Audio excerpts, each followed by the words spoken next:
Hello everyone. Today we have a deck that does well against pretty much everything that we're seeing right now. Whether that be a Galactus, whether that be a Kitty Pryde deck, whether that be Nebula Zoo, it does decently against any kind of control deck, and we're seeing a lot of control decks. So typically ones that want to run something like a Storm, and then later on a Spiderman, like the High Evolutionary versions. This one has ways to mitigate and deal with those downsides impeccably well. And so this one is an Electro Ramp. It's a very standard Electro Ramp. I think by this point, you can build Electro Ramp in so many different ways, but I think by this point, we have a couple of core cards that are in almost every single version. The Electro Wave, Sandman, Aero, Doctor Doom, Odin, and Magneto are pretty much core in just about any version that I've seen. Something that I like to tech into mine is a Jubilee and a Chavez. That gives us that much more control over if we don't draw into either our ramp components or our lockdown style cards by turn 4, we have a much better chance that Jubilee is going to pull one of those cards because it can't hit the Chavez because Chavez starts at the bottom of your deck and Jubilee is going to pull from the top of your deck. And so you get a lot of play around potential, ways to position yourself in ways to win, and the lockdown components of this deck are just so incredibly strong that sometimes the opponent just is not going to be able to keep up. By being able to do a Doctor Doom followed up by an Odin, you get so much additional reach, and then you could also yank their Cyclops, their Thing, their 3-cost or 4-cost cards with your Magneto. You can do an Aero into an Odin, which is always very scary for me to do, but it is a possible playline, and just so many flexible ways that you can position your cards to find a way to win. And so we're not going to go too in-depth into a deck explanation. It's an Electro Ramp, and it restricts the opponent so heavily that you can win a lot of matchups. I played a total of 25 games with this deck, and I believe I ended with a 64% win rate. I did. I ended up with a 64% win rate and positive 18 cubes gained, which is not the best deck in the world, but for an Electro Ramp deck that doesn't require any Series 5 besides the Nebula Season Pass, it is incredibly affordable if you're pretty deep into Series 3 at finding ways to deal with the High Evolutionaries, the Thanos, the Hawks, all of the cards that require some tokens to buy. This one can keep pace with, and although it's not the most exciting, it is very, very efficient. And you can easily tell when you're going to lose to retreat out for 1, and you can maximize when you are going to restrict a Kitty Pryde deck by snapping into it accordingly. And so we're going to go ahead and jump over into a couple games. I hope that you guys enjoy. Thank you guys, as always, for being here. It means so much to me for you guys to be here day after day as I release more content, and I just appreciate you guys so much. And so let's go ahead and jump over into a couple of games. All right, first up we have Brutus. The first location is Sokovia. It discards our Sandman. It discards their Onslaught. So that tells me that it could be one of probably 2 decks right now. Either like a Living Tribunal that wants to get a lot of power into like 1 or 2 lanes, or a Patriot Iron Lad deck. Both of which are definitely manageable. They're beatable. So we have the Sunspot and the Nebula. I did play them both into the same location just because we didn't know what this last location was going to be, and Deep Space is a tough one for us. Space Throne is really, yeah, so then the wave comes down. I don't think it's going to be Galactus, but I do think we're going to play Magneto. That will yank their wave into the Space Throne, and then they're not going to be able to change it, play anything additional there. So we should be able to steal away the Space Throne, even if they're going with something like really big, like a Living Tribunal. Let's play the Devil Dino. I think since they're running High Evo, they're probably not running Chantress. The most we would have to worry about is like a Super Scroll. Wait, they're not running High Evo. This is the Patriot version. I don't know what I was... They ran Thing, and I never see Thing in Patriot. So they could do Patriot here, but then this lane doesn't get much of a bump.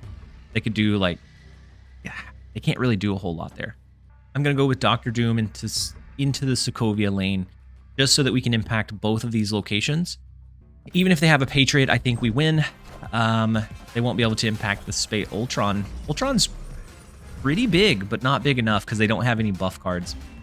And so the Iron Lad Patriot deck, while it can be really disruptive and really good, I haven't been able to personally navigate it very well or well enough to run it all that often. It feels like I make one wrong play and I could lose just about any matchup. But at the same time, if you play incredibly well, you can win most matchups. And so I think it's definitely a high skill cap style deck. We're going to go ahead and we will take the 2 cubes. Let's jump over into the next one. All right, next up we have Frozen Fires. The first location is Mirror Dimension. We have our Electro for the ramp, so depending on what type of deck they're running, maybe we drop Sandman, maybe we just do Electro into like a Jubilee, into a turn 5 6-cost card. But it really depends on what kind of deck it looks like they're running, and they haven't played anything just yet, which does scare me just a touch. I'm going to do Electro. I thought about doing Nebula, but we drew her one turn too late. I can't justify it. So the Electro ramp comes down. They do a Thor, okay? And so this looks like probably a Lockjaw Thor deck. Anytime you see Thor, Thor and Lockjaw go hand in hand, like a Jane Foster Lockjaw rotation deck. Let's go with the Sandman. That's going to make sure that they can't rotate their Wasp, rotate their Mjolnir. Playing that is going to be just that. It's going to be just 6 power if they decide to play it. And then now we have the Doctor Doom plus the Odin, which is beautiful. We don't even have to muddy our deck by playing into any of the other locations. And so we probably should snap, but I've been snapping a lot less aggressively here recently. Just, I don't know. We're already infinite, so we haven't been snapping nearly as aggressively as we were before. So they do get the Jane Foster. They draw their Mjolnir, their Wasp, but now they have to decide if it's worth it to just play that, which it never is. They could do a Doctor Doom of their own, but I don't think that would win it for them. They could do like a Giganto. They could do the Evolved Hulk, I assume is in their deck somewhere. If I see Thor right now, I'm typically thinking of the High Evolutionary deck.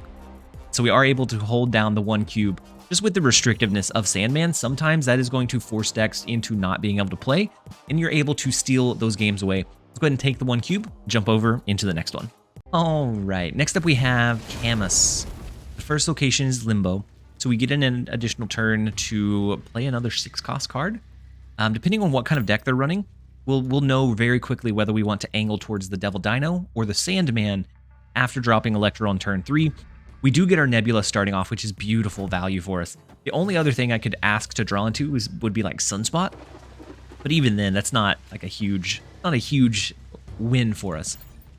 We get Wave, so now we have both of our ramp components, unless there is a specific reason why we want to drop Wave. I typically like Electro a little bit better because it has that continuous impact, that continuous value. All right, I'm going to play Electro into Muir Island. There's a couple of good pulls from Sakaar. There's a couple of not so great ones. So they stormed the Muir Island location. I think we're okay with that. This looks like a control heavy build, and with this deck, we have a couple of ways to impact lanes after they've been locked down with like a Spiderman or a Storm. Professor X is the only thing we have to worry about largely. So their Abomination gets pulled in, so it's High Evolutionary deck. We get our Doctor Doom, which is beautiful for us. And they snap. I think we're going to go ahead and snap back because we do have the Doctor Doom. We have the Odin to follow up on the Doctor Doom play. We know that they're going to come down with a giant Hulk at some point. Since we have the extra turn here, we snap back. Yeah, let's do it. We're going to snap back. We're going to play the Sandman. We thought about it for a minute. We're going to snap back on him. Have the Sandman come down if they're wanting to like flood. So maybe this is the version that wants to flood multiple like She-Hulks or Hulks. I doubt it. This looks like the control heavy version, that similar to what I ran on day 1 release. The Cyclops is going to get huge value over the course of the rest of this game. Let's go Doctor Doom here. That way, if they do have a Professor X lock, it doesn't really matter because the Professor X Nebula will outscale them here. If they do it here, we're already outscaling them here, and so that makes a Professor X lock much more difficult to pull off. They could do a Spider-Man lock, but unless they have a way to change the Limbo location, it's not going to do them any good. And so let's see if they go with the Professor X, the Thing. Okay, they go with the Thing and then let their Cyclops negatively afflict our cards just a touch more. All right, I thought about doing something like just Chavez or just Jubilee, but I want the flexibility of where we play on the last turn. So maybe it's that we drop in a Magneto and we pull the Storm, we pull the Cyclops, we pull the Thing out of this lane. And I want the flexibility to play either in Limbo or in Sakaar. And this is also going to allow us to get the lead for now in the flooded lane. They probably drop their Hulk here? No, they do a Spider-Man lock into Sakaar, interestingly enough. We have the lead in these 3 locations already, so they're going to have to play and fight for all of them. And then we do have our Magento, as Bink says. We have our Magneto. So that's going to pull the Thing, that's going to pull Spider-Man, that's going to pull Cyclops. I think that's all we need, honestly. Go ahead and lock in the Magneto, depending on how much and where they play. They can't just rely on a Wasp and a Hulk, I don't think. Especially if we pull some of their cards over. I think we're okay here. My gut says we're fine. We are gonna get the retreat, aren't we? They gave us the fist bump. I think they're gonna retreat here. Yep. We do force the retreat with the restrictiveness. And actually, they couldn't do both Hulk and Wasp. They wouldn't be able to do that because we had the Sandman down on the board. I completely forgot that we had Sandman. And so we are able to hold down. We are able to hold down the win against the control-heavy High Evolutionary deck, which is one of the big bads right now. We were able to hold it down. We will take the 4 cubes. Let's go ahead and jump over into the next one. All right, next up we have Crispy Josh. The first location is Deep Space. So, I mean, we could play Magneto there if we didn't want to pull any cards over. That's about really, honestly, that's about it. We're going to have to impact that lane with our, like, Dr. Doom and our Odin. We get the Vault in the middle, which is fine. It's relatively fine since we can impact that location later. Dr. Doom is such a common card right now because there are so many restricted decks. And I think that roots from Galactus being as common as he is. Because anytime Galactus is common, you want to be able to control the board state more so that you can restrict where and how he can impact the game. And so then that forces things like Spider-Man, Professor X, Storm to be really relevant in the meta. And also with like Hitmonkey Bounce and just how many Zoo-style decks we have. And all of that forces and kind of goes full circle into why Dr. Doom continues to be the impressive unit that he is. And so Swordmaster comes down. We get Wave, so we can do a 6 cost this turn. Discard decks typically don't care if they play more than 1 card per turn. I kind of want to do a Jubilee here. We have several really good pulls. If they do their Dracula here, we can always pull it over with the Vibranium Mines, or with our Magneto into the Vibranium Mines. Okay, so they do play their MODOK. So no Dracula, interestingly enough. Okay, so they didn't have their Dracula. They have their Apocalypse, but no Dracula just yet. We do get a Dr. Doom, so we impact space, Deep Space. I keep wanting to call it Space Throne. We impact Deep Space just a touch. I think we're going to do this. Electro's, he's going to be fine. He's not going to restrict us in any way. We're going to play Nebula here.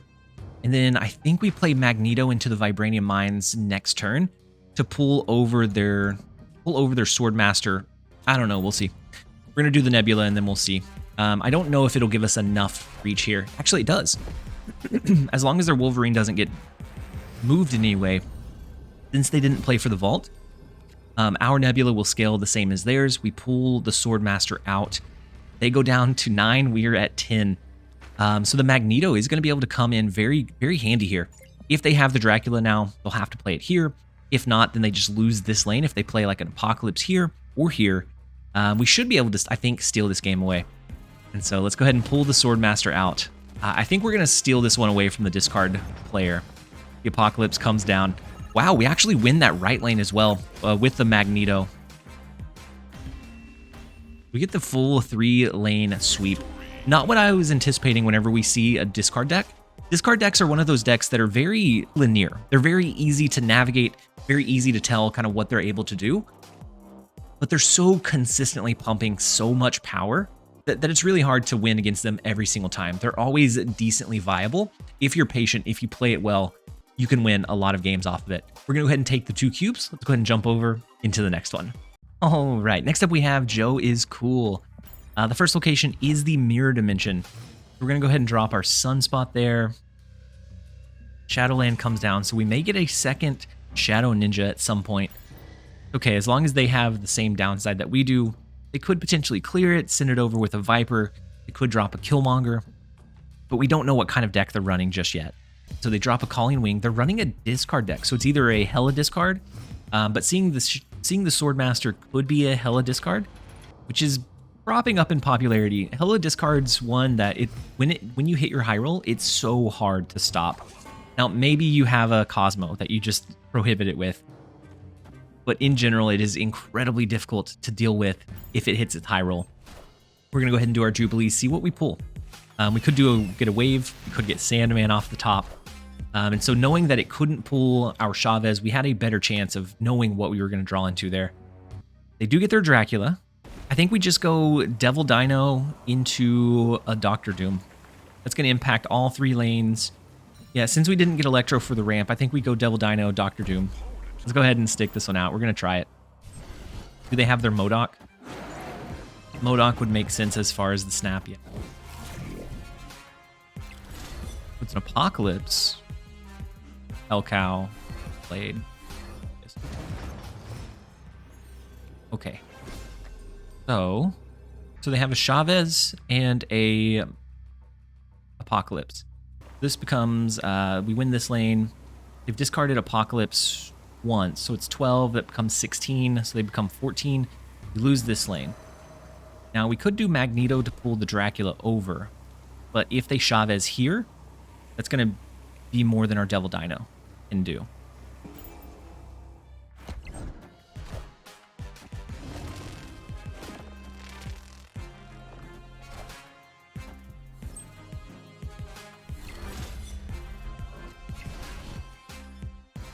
Sometimes you don't deserve the win. Sometimes you get it anyways. We got lucky. Had they dropped their Chavez here, we wouldn't have been able to do that one. So they played it here just in case we did a Doctor Doom. They were playing around the Doctor Doom, and I'm glad that they did. We will take the 4 cubes, and that is where we're going to go ahead and end the video. I hope that you guys enjoyed it. If you did, make sure to give it a like and a comment down below. And as always, this has been TLSG. Later, guys.